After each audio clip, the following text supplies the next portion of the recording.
I found out I had been sold the same way people discover tumors, accidentally and already too late. The glass walls of the conference room were so clean they barely existed. City light flooded in from 3 sides, turning the white table into something surgical. A place where things were cut out, or signed away. There were water carafes. Perfectly aligned folders. 2 lawyers I'd never met. My father at the head of the table, spine straight, jaw tight, alpha posture corporate edition. And, a little apart from them, half in shadow, a man I didn't know. I thought we were discussing restructuring. That was the word they kept using. Restructuring. Transfer. Consolidation. Big words. Empty words. Safe words. The brand, including all its intellectual property, subsidiaries, and management structure. I nodded automatically, pen resting between my fingers. My name was on the folder. That was normal. I was the brand's creative director. My signature lived on half the visuals in this city. Will be acquired in full by Black Harbor Media, effective immediately. Still normal. The current management will remain in place under new ownership. I almost smiled. Then the lawyer adjusted his glasses and added, calmly, Mr. Hale will be considered a non-separable part of the deal. Non-separable. The word slid across the table and sank into me. I waited for the sentence to correct itself. It didn't. My ears started ringing.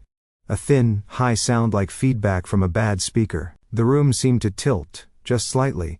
I looked down at the page again, reading faster, hunting for context. Asset transfer, binding clause, mandatory management continuity. My name wasn't under employee. It was under included. Sorry, I said. Because that's what betas are trained to say when something feels wrong. Included in what, exactly? The lawyer smiled politely. Professionally. In the acquisition. The words didn't fit together. My brain rejected them on contact. If this story caught you, subscribe. More are waiting. I felt it then. The shift. The invisible pressure, another alpha in the room. Not aggressive, not flaring. Just there, heavy, controlled, like gravity with manners. I lifted my eyes. The man in the shadow met my gaze. Dark suit, dark hair, sharp, still face. No satisfaction. No triumph. Only focus. Like he was watching a complicated machine, and trying to understand which part would break first. This was Sebastian. I knew it suddenly. The way instincts sometimes fill in what logic hasn't yet. He didn't look like someone who had just bought something. He looked like someone who had just uncovered a problem. My father cleared his throat. Kevin, this is a formality. It's the only way to close the debt, the lawyer finished smoothly, and secure the future of the brand. The brand, not me. The pen in my hand felt heavier, as if it had gained weight in the last 30 seconds. I don't remember agreeing to be sold, I said. A pause. You're not being sold, my father replied. You're being transferred. The lawyer slid the folder closer. Please sign here. Shock does strange things. It makes the unreal feel procedural. I signed because the line existed. Because everyone was looking. Because the room smelled faintly of polished wood, cold water, and alpha restraint. The pen clicked when I finished. The lawyer closed the folder. Congratulations, he said. The transfer is complete. Transferred. I sat there, staring at my own name, and finally understood. They hadn't sold the company. They had sold the company with me in it. And somewhere across the table, in the reflection of the glass, Sebastian was still watching. Not like an owner. Like a man who knew this wasn't the whole truth. Sebastian's office was nothing like the conference room. No white. No glass table. Dark wood, matte metal, soft shadows. Panoramic windows curved around the space, turning the city into a living mural. From up here, streets looked like planning lines. Cars like moving punctuation. A place where decisions didn't echo. They landed. He didn't tell me to sit. He didn't tell me not to either. So I chose the chair across from him and crossed my legs, because control sometimes starts in the ankles. You wanted to see me, I said. Yes. No pleasantries, no congratulations. No welcome to Black Harbor. He studied me the way people study architecture, not to admire it but to understand what's holding it up. You're quieter than I expected, he added. I just found out I'm a furniture item, I replied. I'm processing. One corner of his mouth twitched. Not a smile. More like a recognition of tone. I didn't buy you, he said. Funny, I shot back. My contract disagrees. I bought a brand. He leaned back slightly, fingers steepled. And a mess. Charming. The clause that binds you to it? He continued. It's sloppy, aggressive, and very carefully hidden.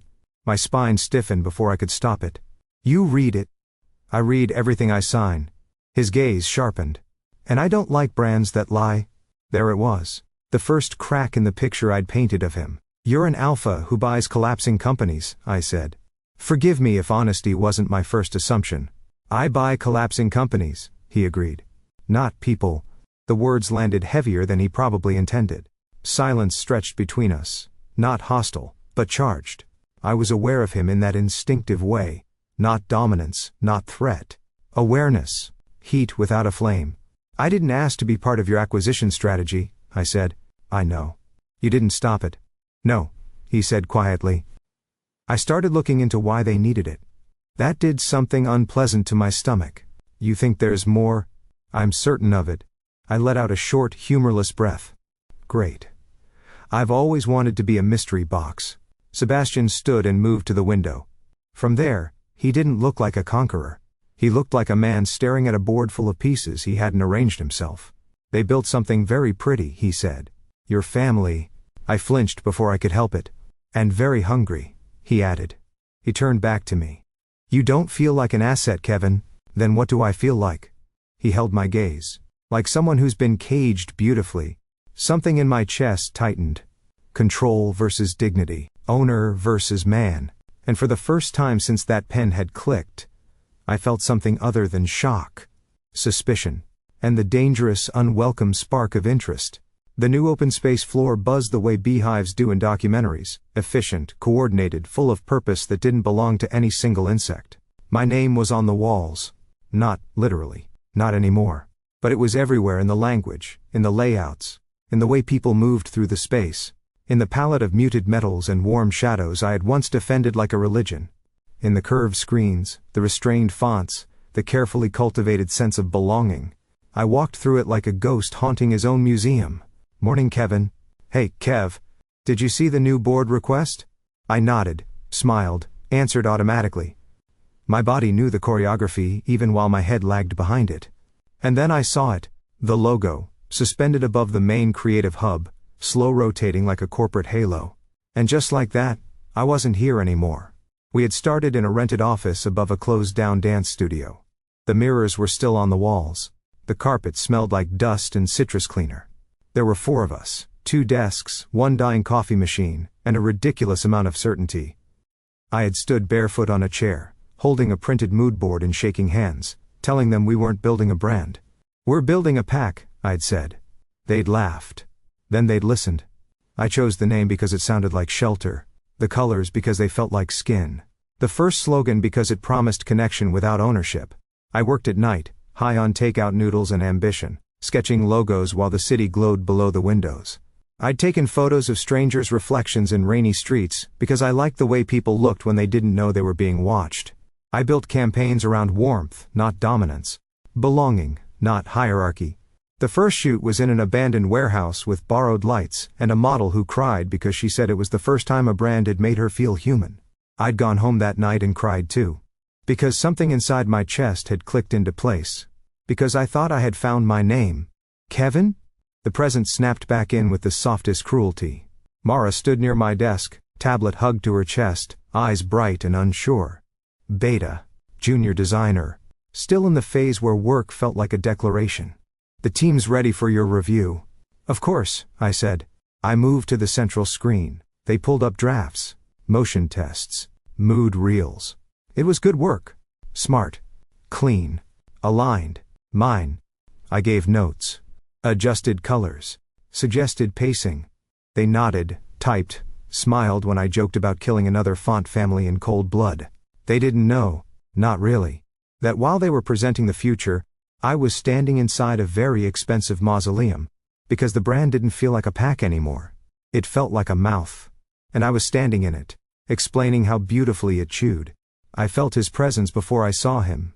Sebastian stood at the far edge of the floor, hands in his pockets, saying nothing. Not interrupting, Not inserting himself. Just watching. Not the screens. Me. And the strangest, bitterest thought slid through my head. Uninvited and perfectly clear. I didn't create this brand. I fed it. And somewhere along the way, it had learned my taste so well. It started to taste like me. The penthouse still smelled like cedar and expensive restraint. Same wide windows. Same abstract art no one actually liked. Same quiet that wasn't peace. Just the absence of disagreement. I hadn't lived here in years, but my body remembered it. The way your shoulders lower when you're expected to behave. My father was already at the table when I arrived, scrolling through a projection of financial charts that hovered above the polished surface. Red lines. Blue bars. Forecasts stacked like polite threats. My mother sat near the windows with a cup of tea she wouldn't finish. She looked tired. Or maybe that was just what I wanted to see. "You're late," my father said without looking up. "I was working," I replied. "You always are." Not praise. Accounting. I took the seat across from him. The table separated us the way it always had. Not distance, but design. "We need to talk about the fallout," he said. "Black Harbor will initiate a brand audit. There may be external investigations. If anything destabilizes the asset, the liability." "Stop," I said. Both of them froze. "I'm not a quarterly report." My father finally lifted his gaze. Alpha eyes. Sharp. Controlled. "No," he said. "You're the stabilizer." I laughed once. It came out wrong. "That's worse." My mother's fingers tightened around her cup. "Kevin, this was the only option. The debts were already circling. The brand would have been torn apart. So you sold it," I said. "With me inside it." "We protected you," she said quickly. I turned to her. "From what?" She hesitated. "From ruin," her silence said. "From public blame. From consequence. Not from being owned." My father gestured toward the floating numbers. "You're strong. You'll manage. You always do." The phrase hit like something rehearsed. "Always do." "How long?" I asked slowly. "Have you been planning this?" "A beat too long. The kind that answers questions people don't want to." He exhaled. "Since the third quarter last year." I did the math without trying. That was before the last campaign. Before the holiday expansion. Before he'd toasted me for saving the brand again. Before I'd worked myself into migraines and pride. "You were grooming the product," I said softly. "And I was part of the packaging." "Don't dramatize," he snapped. "I'm not." My voice surprised me. It wasn't shaking. It was empty. "You didn't sell me. You didn't even see me." My mother stood, chair scraping back. "Kevin, you never planned to fight this," I said. "Not for me. Not for the contract. Not for a choice." Silence fell again. Thicker now. Not denial. Recognition. My father straightened his cuffs. "This is business." And just like that, the last illusion broke. Not that they had betrayed me. That they had never been on my side to begin with. I stood. "You built a pack," I said. I was just the quiet one who made it look gentle. He didn't answer. He didn't need to. I walked out of the penthouse with the strange, hollow clarity of someone who has just realized he was never lost. He had simply been kept. The shoot was supposed to be routine. New seasonal visuals. Controlled palette. A campaign designed to whisper belonging without ever saying it out loud. I arrived with my tablet, my professional mask already in place, only to find Sebastian standing in the middle of the studio, jacket off, sleeves rolled, quietly terrifying 3 executives by asking very calm, very precise questions. "Why this angle? Who approved this slogan? What emotion are you actually selling here?" The crew pretended not to stare. I stopped beside him. "You're making them nervous." "I'm paying them," he replied, without looking away from the monitor. "Nervous is acceptable." "That slogan is 6 months old," I said. "It tested higher than anything we've done." He finally turned to me. "Then why does it feel empty?" "Because it is," I almost said. "Instead, because it's supposed to. It leaves space for projection." His gaze sharpened. "And what did you want it to leave space for?" I didn't answer right away. He waited. No alpha push. No command, just attention. "Connection," I said finally. Before it became about comfort. A corner of his mouth lifted. "There you are." We spent the next 4 hours circling each other through lighting setups and storyboard arguments. He questioned everything. I defended what was left. We disagreed about tone, about messaging, about how much honesty a brand could survive. At some point he said, "You stopped inviting people in and started teaching them how to sit." "That's called scaling," I shot back. "That's called training." I rolled my eyes. "You really know how to flirt." He paused. Looked at me. "If I were flirting," he said calmly, "you wouldn't be annoyed." Heat crept up my neck. The crew was dismissed before sunset. The last model left. The lights dimmed. Somehow, the conversation didn't. We ended up back at the office, long after the building should have gone quiet. Screens still glowed. The city outside had softened into golden ink. Sebastian stood at the windows. I leaned against the desk. There was a comfortable wrongness to it, like sitting too close to a fire. "You built something very skilled," he said. "Very effective. You already said very hungry." "Yes." His reflection met my eyes in the glass. "But also very contained." I waited. "You didn't design a pack," he went on. "You designed a habitat. Soft walls, warm lighting, behavioral rewards. A beautiful cage," I said before he could. He turned. "That was my line. Consider it brand theft." Something like a smile finally appeared. Brief, real. "You're angry at the brand," he said. "But you still protect it." "I don't know how not to." He moved closer. "Not into my space. Close enough to be relevant. Because it has your handwriting all over it," he said quietly. "And because cages built by artists are the hardest to see." For a moment, neither of us spoke. The city hummed beneath the glass. Air conditioning whispered. My skin was too aware of where he was standing. I realized, suddenly and with an unwelcome clarity, that I wasn't afraid of him. I was afraid of what didn't feel like ownership at all. "Kevin," Sebastian said, and my name in his voice was different. Lower, less corporate. "If this brand is a cage," I asked, "what does that make me?" His gaze dropped to my mouth. "Only for a second. Someone who deserves to choose when the door opens." The word settled between us, intimate in a way no touch had been. At some point, without either of us deciding it, the conversation stopped being about the brand. And that was far more dangerous than any contract. The first thing I noticed wasn't the numbers. It was my body. A low, persistent unease that followed me through the office like a draft I couldn't seal. A pressure behind my ribs. The kind of discomfort that has no language yet, only insistence. I blamed the week. The contract. Sebastian. Sleep deprivation. I did not blame the brand. Not at first. The archive level was 2 floors below creative, where the building stopped pretending to be alive. No open space, no glass poetry. Just rows of servers, climate-controlled silence, and the hum of memory stored in metal. I told myself I was doing a routine audit. Verifying assets for Black Harbor. Professional. Neutral. The files didn't match. Campaign budgets that were too clean. Transfers that moved in perfect circles. Old invoices tagged twice under different subsidiaries. A sponsorship that technically paid itself. Small things. Paper cut wrong. I opened an earlier year. Then another. The unease sharpened. In the old office wing, the one we'd abandoned when we rebranded, the air felt heavier. Dustier. Like it remembered more than it should. I sat alone at a terminal, the glow painting my hands a sickly blue, and pulled campaign data from our first 3 years. The numbers were uglier back then. Honest. Mistakes visible. Growth uneven. Then, suddenly, they weren't. At some point, I could almost mark it to the quarter. The chaos smoothed. Losses vanished. Risk dissolved into performance. Everything aligned too well. I told myself it was success. I told myself it was maturity. I told myself I had just gotten better.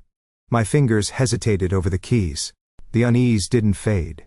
It deepened. I ran a cross-search between our branding expenses and external consultancy accounts. 3 hits. I frowned. Expanded 1. The name meant nothing. The payment structure did.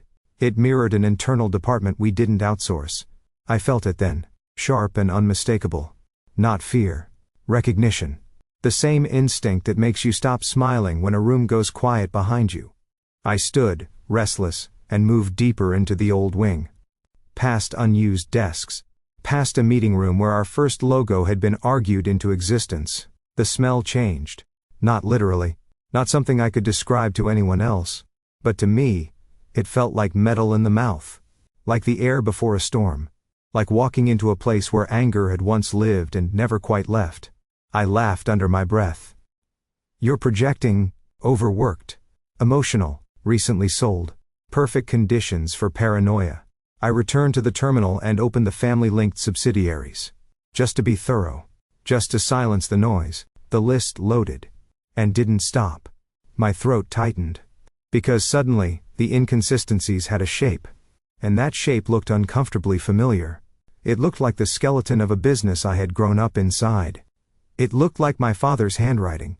I leaned back in the chair, pulse loud in my ears, and for the first time since the glass room, a new thought pushed its way to the surface. Not something is wrong.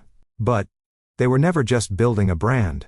The deeper I went, the quieter the building became. Past the main servers. Past the mirrored redundancies. Into the digital equivalent of a basement no one renovated, because it still worked well enough to be ignored. That was where I found it. Not one document. A structure. A lattice of shell accounts braided through brand subsidiaries. Consultancy firms that existed only on paper. Campaign budgets that bled into creative development and resurfaced as international licensing. Losses buried inside aesthetic decisions. Profits laundered through design. It was elegant. Which should have terrified me more than it did. Because elegance has always been my weakness. I sat on the floor with my back against a cold rack of servers, tablet balanced on my knees, and followed the money the way I once followed color theory. Line to line. Layer to layer. Meaning, hidden inside form. The pattern emerged slowly, then all at once. The brand wasn't the business. It was the veil. A constantly moving surface that justified transactions no one outside the aesthetic core ever questioned. Influencer partnerships that were never about exposure. Regional expansions that never expanded anything except paper trails. Limited campaigns whose only real function was to move numbers without attracting eyes. And I had built the perfect language for it. The warmth. The human focus. The illusion of intimacy. I had taught the world not to look too closely. My stomach clenched. Hard. A wave of nausea rolled up my throat. Sudden and physical. I pressed my knuckles into the floor until the shock grounded me. Every campaign I pulled up now rearranged itself in my head. Not storytelling. Camouflage. Not brand identity. Noise. My name sat at the top of so many files it made something in my chest cave inward. Creative director. Concept lead. Brand architect. The architecture had been real. The purpose had not. A laugh broke out of me before I could stop it. Thin. Unstable. I wasn't a creator, I said aloud to the empty room. The words echoed strangely. I was packaging. I closed my eyes. Images came uninvited. My father praising the clarity of a campaign. The way certain budgets were always approved instantly. How easily additional visual initiatives had slipped through. Because they trusted me. Because no one audits art. My hands started to shake. Not dramatically. Not in a way anyone would notice. The quiet kind. The kind that comes when the body understands something before the mouth can frame it. I pushed up to my feet too fast and the room tilted. The hum of the servers swelled, then dipped. My vision tunneled, edges darkening. For a moment, all I could hear was my pulse. I made it 3 steps before my knees gave. The floor met me harder than I expected. Cold, unforgiving. I stayed there, breathing, letting the weight of it settle. The brand that had fed me. The brand that had named me. The brand I had defended like a living thing. Had been a showcase. And I had been standing inside it, arranging the lights. Not because I was cruel. Because I was useful. When the shaking finally slowed, I rolled onto my side and stared at the ceiling's exposed conduits. And the last illusion burned itself out of me. They hadn't used the brand to hide crime. They had used me. And I had made it beautiful. Sebastian's office at night felt like a different territory. The city outside was reduced to constellations of windows and traffic scars. The main lights were off. Only the desk lamp and the skyline illuminated the room, carving everything into shadow and intention. He was reviewing something when I walked in. He didn't ask how I'd gotten past security. He looked up once and knew. Something broke, he said. Yes. I crossed the room without sitting, without offering a greeting, and set my tablet down between us.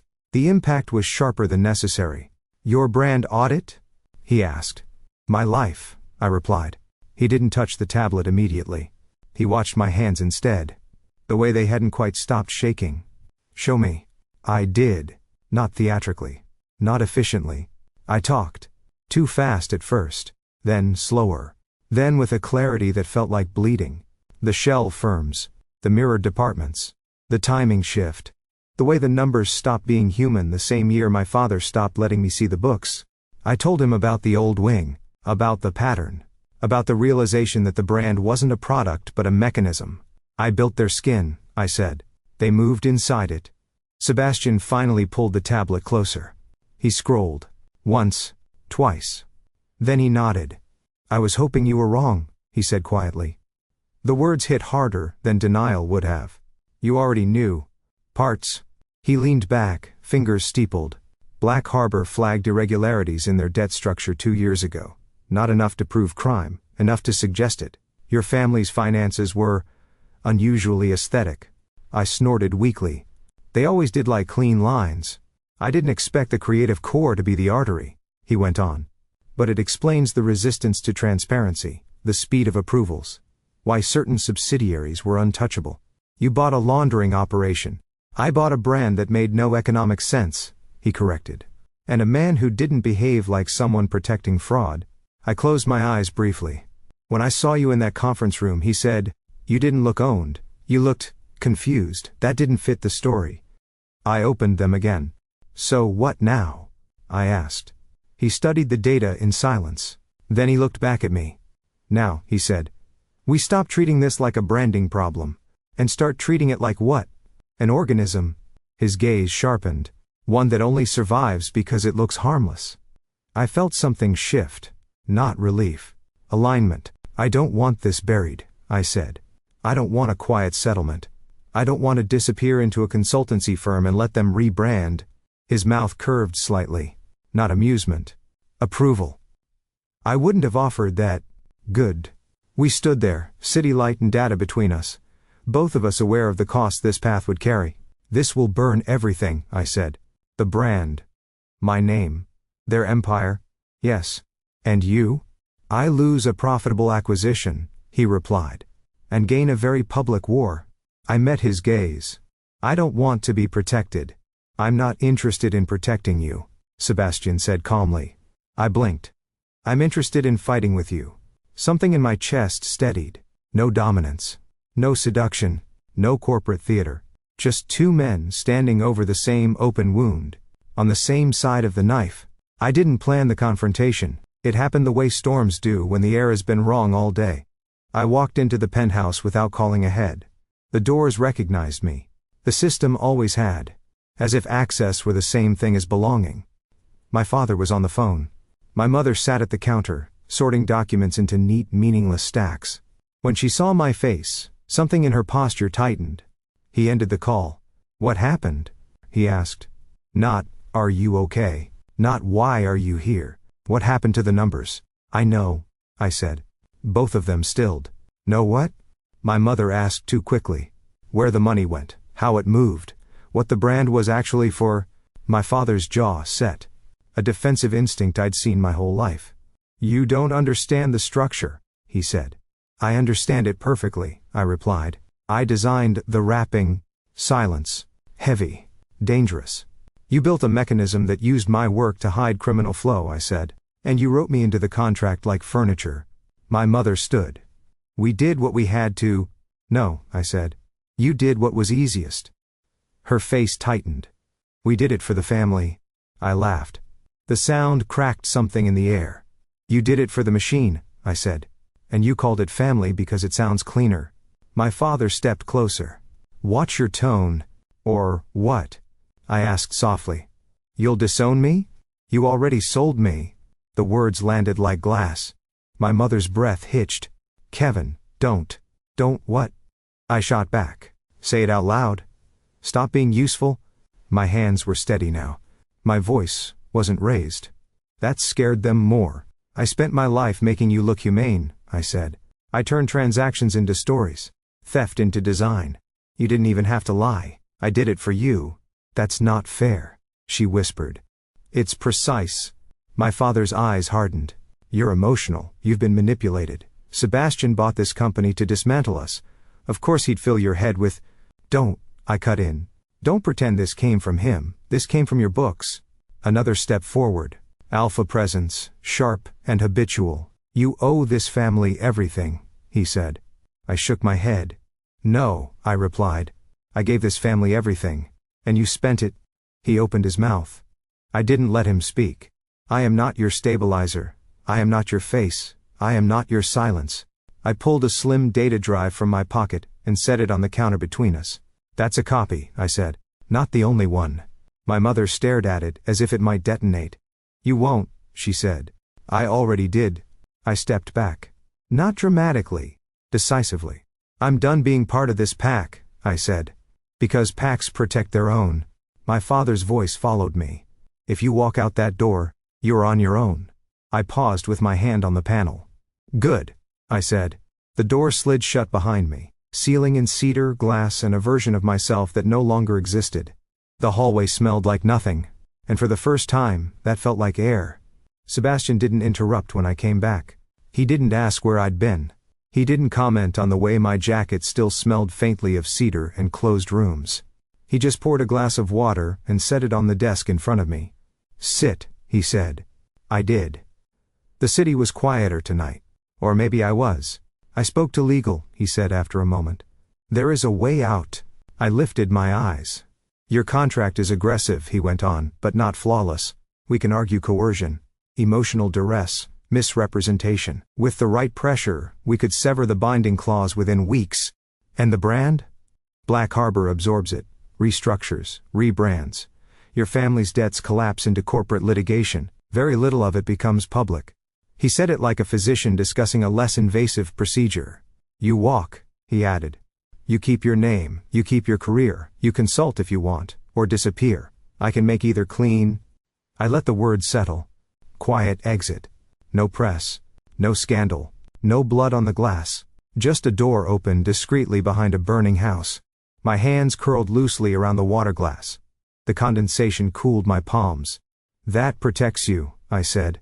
It protects you, he corrected. And them. His silence was an answer. I looked past him, out at the grid of lights that pretended the city was organized. For years, I said slowly. I told stories that made people feel safe inside something that wasn't. He watched me without interruption. I made a living out of emotional architecture. Out of building rooms no one wanted to question. My fingers tightened on the glass. If I leave quietly, I said, they keep using what I built. They keep laundering through aesthetics. They keep selling comfort with stolen money behind it. And you get to be free, Sebastian said. I shook my head. I don't want free, I replied.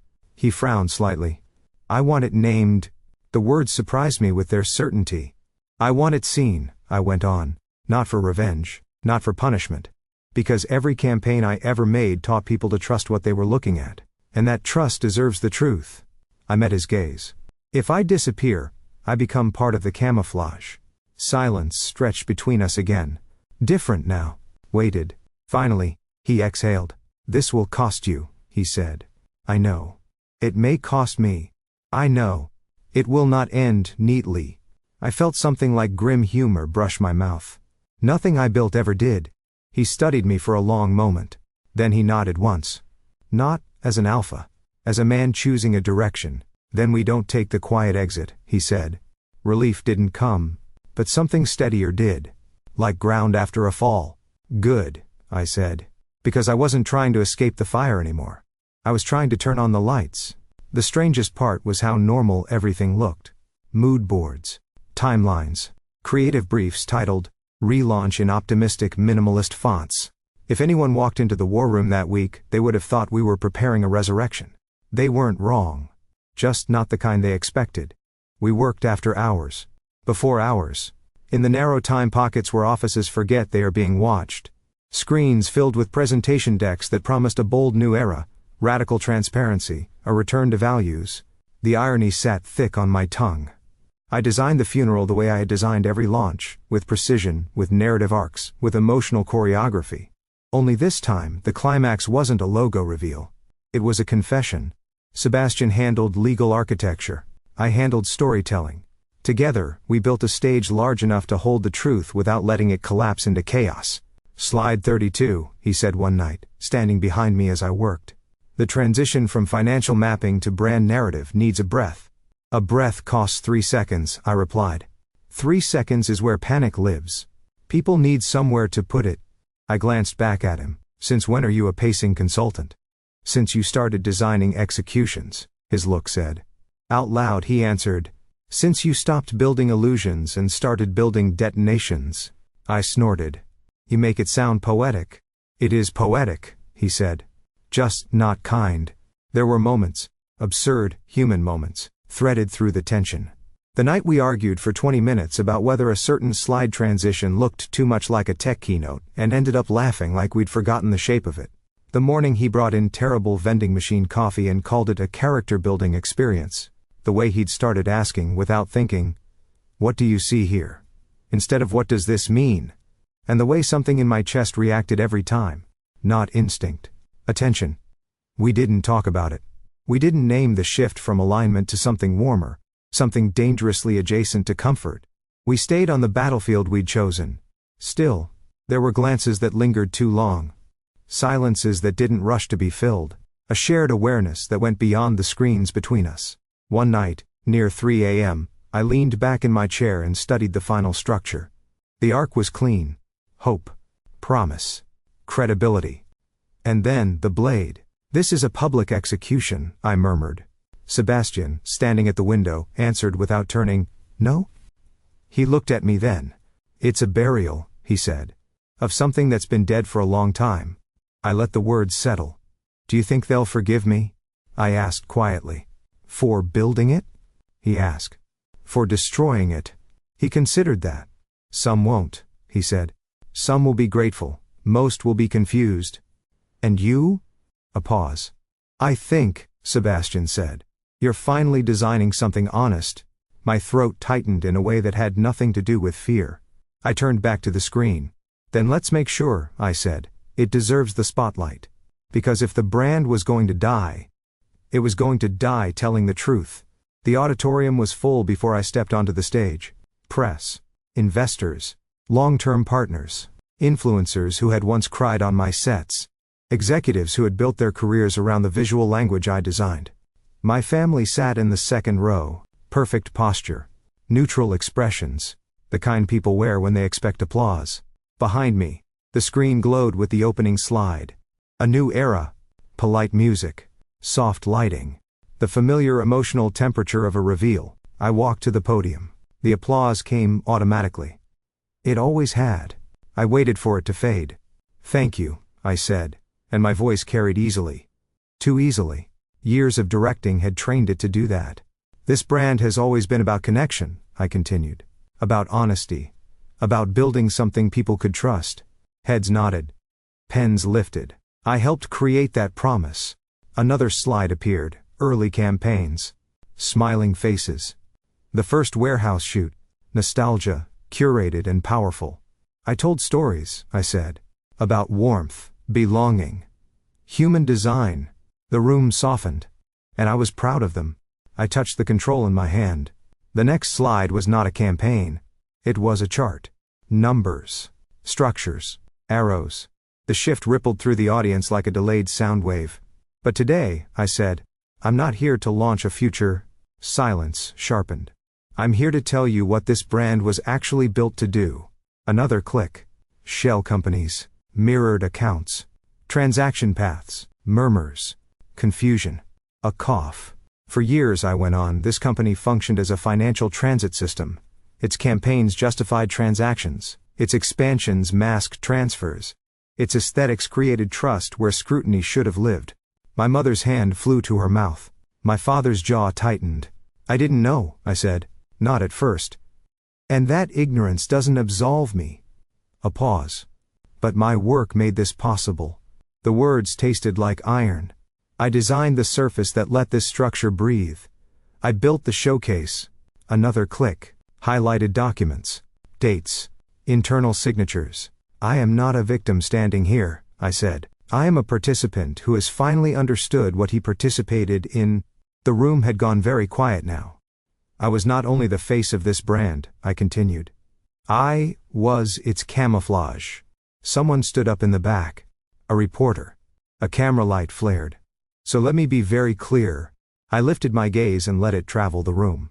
Over people who had trusted me. Over people who had used me. Over people who had never looked at me as anything but a logo with a mouth. I am not your brand. The words landed. I will not relaunch it. I will not redesign it. I will not sanitize it into something easier to consume. Another click. The final slide appeared. Not data. Text. Full disclosure files available as of 9 a.m. I have provided full documentation to Black Harbor's legal division, and to independent financial investigators, I said. What happens next will not be aesthetic. Gasps. Shifting. A sharp whisper of my name. This brand does not need a new era, I finished. It needs an ending. My father stood. Kevin, he said sharply. I didn't look at him. I built a beautiful lie, I said into the microphone. Today, I'm breaking it. I set the control down. For a heartbeat. Nothing happened. Then the room erupted. Voices. Questions. Shudders. Someone shouting. Someone crying. I stepped back from the podium as security moved in and cameras surged forward. In the chaos, in the white noise of collapse, my eyes found Sebastian. He stood at the side of the stage, exactly where he'd said he would be. Not intervening. Not rescuing. Watching me the way he had that first day. Not like an owner. Like a man witnessing a choice. Something in my chest cracked open, not pain. Release. I turned away from the wreckage of my own creation, and walked off the stage without looking back. The first thing that surprised me was the silence. Not immediately. Not in the hallway where questions still echoed and security murmured into headsets. Not in the elevator where my reflection looked unfamiliar, stripped of its stage light armor. It came later. In the car. When the doors closed. When the city slid past. When there was nothing left to perform. The noise fell away, all at once. And what remained was space. My phone vibrated endlessly in my pocket. I didn't check it. I couldn't. Every notification felt like a hand reaching for a version of me that no longer existed. What now? I asked quietly. Sebastian was in the passenger seat, gaze on the road ahead. Now, he said. You go home. Home. The word felt theoretical. The apartment I'd kept like a waiting room. The one designed to be neutral, transitional, easy to leave. When I stepped inside, the lights came on automatically. The system greeted me. The brand's taste lingered even here, in the lines of furniture I'd chosen, in the color of the walls. I stood in the doorway and felt it hit. The emptiness. Not dramatic. Not cinematic. A simple absence of directive. No brand to defend, no narrative to manage, no future deck to build. Just my breath. My hands. The unfamiliar quiet inside my own chest. I set my keys down and immediately forgot where. I moved through the apartment touching things. The counter. The back of a chair. The cold glass of the window. My legs trembled. Suddenly unreliable. I sank onto the couch and pressed my palms to my face. For a moment fear flared sharp and bright. What if this is it? What if I have nothing left to build? What if without the brand there is no shape to me at all? My heart beat hard against my ribs. Then, under it, another sensation. Lighter. Airier. Relief. Thin at first. Untrusting. Then, unmistakable. No more maintenance. No more translation. No more standing between something rotten and the people it fed on. The logo was gone. The mouth had closed. I lowered my hands and laughed once, quietly, in the empty room. It didn't sound broken. It sounded real. My phone vibrated again. This time, I looked. One message. Sebastian. I'm here if you want company. Or silence. I stared at the screen. At the simplicity of it. And realized with a slow, strange wonder, that for the first time in my adult life, nothing was asking me to be useful. Only to be. I typed back. Stay. Just not as a rescue. 3 dots appeared. Then, I wasn't planning on it. I leaned back, closed my eyes, and let the unfamiliar weightlessness settle. The logo had fallen. And underneath it, there was still a man breathing. Sebastian didn't bring papers. That alone told me everything. He showed up an hour later, jacket slung over one shoulder, no tablet, no legal entourage trailing behind him like a shadow. Just him. And 2 paper cups of something that smelled aggressively like burned coffee beans. I didn't know what you drink when you're not impressing anyone, he said, handing one to me. Apparently regret, I replied, taking it. He huffed softly, almost a laugh, and followed me into the living room. We didn't sit right away. We stood near the window, the city below quieter than it had any right to be. From this height, the chaos of the day had already been edited into something distant and harmless. "How bad is it?" I asked. He considered. "Your family's legal team is very busy. 3 regulators called my office. 2 networks want exclusive statements. 1 senator's aide tried to invite me to dinner. Charming. Predictable. Silent settled, not awkward, not heavy. Just present." Finally, Sebastian turned to me. "I meant what I said earlier," he began. "I'm not here to own anything." I waited. "There are about 100 ways I could package what you did today," he went on. "Turn it into a controlled narrative, a rebrand of a downfall, a heroic pivot." My mouth curved. "You'd make a fortune." "Yes. And you're not going to." "No." He held my gaze steadily. "No alpha pressure. No corporate performance. I'm starting something new," he said. "Not as Black Harbor, not as a holding arm, as a separate entity, small, transparent, boring in all the right places." "That sounds illegal," I said. "That sounds survivable," he countered. I took a slow breath. "And you want me to consult?" "I want you to build," he said. "If you choose to." There it was. Not the offer, the space around it. "No titles," he continued. "No ownership structures you don't see. No clauses you can't walk away from. We design it together or not at all." "Together," I echoed. Yes. I studied him. This man who could have kept me bound and profitable, who could have buried the scandal and branded me into a redemption arc. Instead, he stood in my living room, offering uncertainty. "What if I say no?" I asked. "Then I'll fund it anyway," he said calmly. "And you'll tell me everything I'm doing wrong from a very safe distance." I laughed. It surprised me. The sound felt unused. "And if I say yes? Then we make something that doesn't eat the people who build it." The words landed quietly, dangerously. I looked down at the city, at the scattered lights, at the space where my old name used to live. "This wouldn't be a contract," I said. "No," Sebastian agreed. "It would be a conversation that keeps going." I turned back to him. "For the record," I said, "I'm very bad at small." His gaze warmed. "Just a little." "Good," he replied. "I'm very bad at alone." Something in my chest shifted. Not heat, not instinct. Alignment. "Okay," I said. "Not signing. Choosing." Sebastian didn't reach for my hand. He didn't seal anything. He simply nodded. And for the first time since the glass room, the future didn't feel like a structure. It felt like a place we hadn't built yet. We ended up in the kitchen without ever deciding to go there. It was smaller than the living room. Less designed. The kind of space that still expected people to exist in it, not perform. I leaned against the counter. Sebastian took the opposite side. The coffee had gone cold. Neither of us moved to fix it. "This is usually the part," I said, "where one of us pretends this is still about business." His mouth curved faintly. "And the other pretends he hasn't noticed it stopped being that 3 crises ago." "Generous of you to count." "I'm a very generous man." "Debatable." Silence followed, but it wasn't empty. It was aware. I watched him for a moment before speaking again. "You've been very careful not to use anything," I said. "Since the beginning." "Anything?" he repeated. "The alpha part," I clarified. "The leverage, the instinct, the gravity." His gaze didn't waver. "Because the moment I do, you don't get to tell whether what you feel is yours."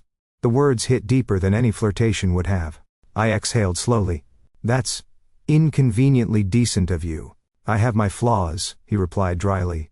"Decency is not my strongest survival trait." I studied my hands. "I don't always know where my reactions come from," I admitted. "What's conditioning, what's chemistry, what's me?" He nodded. "Neither do I." When I looked up again, he was closer. Not in distance. In focus. "You asked me once what you were if the brand was a cage," he said. "And I gave you a good answer." "Did you?" "Yes." His voice lowered slightly. "But not the honest one."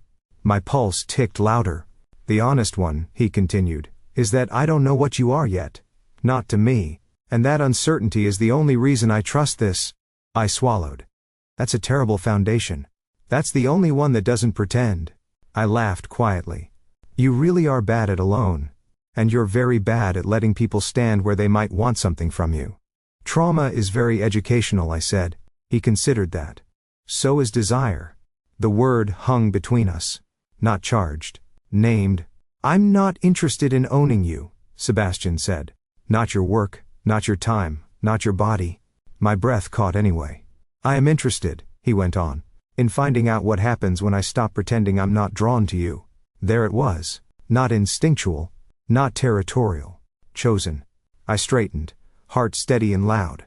For the record, I said, I'm very suspicious of men who don't use the weapons they were born with. He arched a brow. And yet you invited one into your kitchen. I didn't invite, I corrected. I failed to prevent. Dangerous habit. We were close now. Near enough that I could see the faint crease between his brows. The concentration he wore like a second suit. You don't have to want this, he said. Not ever. I do, I replied. The simplicity of it startled me. I just don't want it to be the reason we work, I added. It wouldn't be, he said. It would be, alongside, another breath. Another choice. I lifted a hand, stopped halfway, then finished the movement and rested my fingers lightly against his wrist. No pull. No claim. Just contact. His pulse was steady under my touch. So was mine. Then we start here, I said. Where instinct can speak. But doesn't get to decide. His gaze softened. Not weakened. Humanized. I can live with that, Sebastian said. He didn't kiss me. Not yet. But he turned his hand and laced his fingers through mine. And the absence of rush felt more intimate than any collision could have. 3 months later, the office still smelled like paint. Not the polished, citrus-clean scent of corporate lobbies. Real paint. Warm. Faintly sweet. The kind that meant something was still becoming. We had chosen the space because it was inconvenient. 4th floor. No elevator glamour. Brick walls that refused to be minimal. Windows that opened. There was no logo in the lobby. Just a handwritten sign taped to the door. Back in 5. Or 10. We're bad at tea time. Inside, the new brand was learning how to walk. Mara sat cross-legged on the floor with 2 developers, arguing about whether an interface should feel like a conversation or like a good chair. Someone had brought a dog. No one knew whose. It had been here all week. The conference table was scarred wood rescued from a closing bookstore. We ate on it. Designed on it. Once, accidentally, danced on it. I watched the room from the doorway, coffee cooling in my hands. No choreography. No corporate hush. Just movement. Noise. Disagreement that didn't feel like threat. This is not scalable, Sebastian said beside me, surveying the chaos. That's the nicest thing you've ever said, I replied. He snorted. The new company didn't have a manifesto. It had questions. Every project started with the same ones. Who does this serve? Who does it protect? Who does it pay? And why? If any answer got vague, the idea went back on the shelf. Sometimes it stayed there. Sebastian had surprised everyone by being terrible at pretending to be important. He made tea for interns. He lost arguments. He apologized in rooms where his old self would have purchased silence. And when he got too efficient, I threw pens at him. Lightly. Mostly, we were partners, not in title, in practice. Which meant conflict. Which meant laughter. Which meant discovering that alignment wasn't quiet. It was loud in new ways. That afternoon the dog escaped with someone's sandwich. There was a brief, dramatic pursuit. Applause when it was recovered. Mara looked at me from the floor. Is this allowed? I smiled. Here, I said. If it doesn't hurt anyone, and it tells the truth, it's usually allowed. She grinned and went back to her argument. Sebastian nudged my shoulder. You built another pack, he said. I watched the room. No, I replied. This time I just made space. He studied the scene. Then me. And what am I? I glanced up at him. You're the one who stopped buying cages, I said. And started carrying tables. He laughed. Quiet and real. Somewhere behind us, something crashed. Someone cheered. And in the middle of the noise, the strangest, softest certainty settled into me. This place didn't wear my name. It didn't need to. It breathed. And for the first time in my life, I wasn't afraid of what it might become. The old building had already been stripped. No banners. No glass statements. Just pale rectangles on the walls where something once insisted on being remembered. I stood across the street with a paper cup of coffee and watched two workers unbolt the final frame from above the entrance. The metal groaned softly, like it was relieved. Sebastian came up beside me, coat open, hair disturbed by the kind of wind you don't design for. "Are you mourning?" he asked, "or people watching?" "I'm waiting to see if it tries to fall on someone," I replied. "It feels on brand." He huffed. The sign came loose with a dull, anticlimactic sound. No crash, no ceremony. Just absence. A woman walking her dog didn't even look up. For a moment, neither did I. "Do you miss it?" Sebastian asked. I considered the question honestly. "I miss who I thought I was while I was building it," I said. "But I don't miss the building." He nodded. "That version of you was very busy." "Yes," I agreed. "And very easy to locate." We started walking. No destination, just the slow, shared drift of a city afternoon. "I used to think names were anchors," I said. "Things you tie yourself to, so you don't disappear. And now I think they're just labels we slap on the parts of ourselves that get too loud." Sebastian smiled faintly. "You're getting philosophical. That usually means you need sugar." "I always need sugar."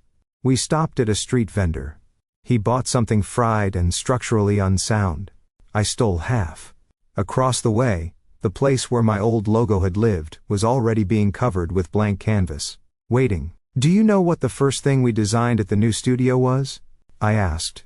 3 different coffee mugs," he said. "All impractical. And none of them had a slogan." Tragic. I licked sugar from my thumb and looked at him. At some point I said, "I'm probably going to wake up and panic, about money, or relevance, or whether I ruined everything."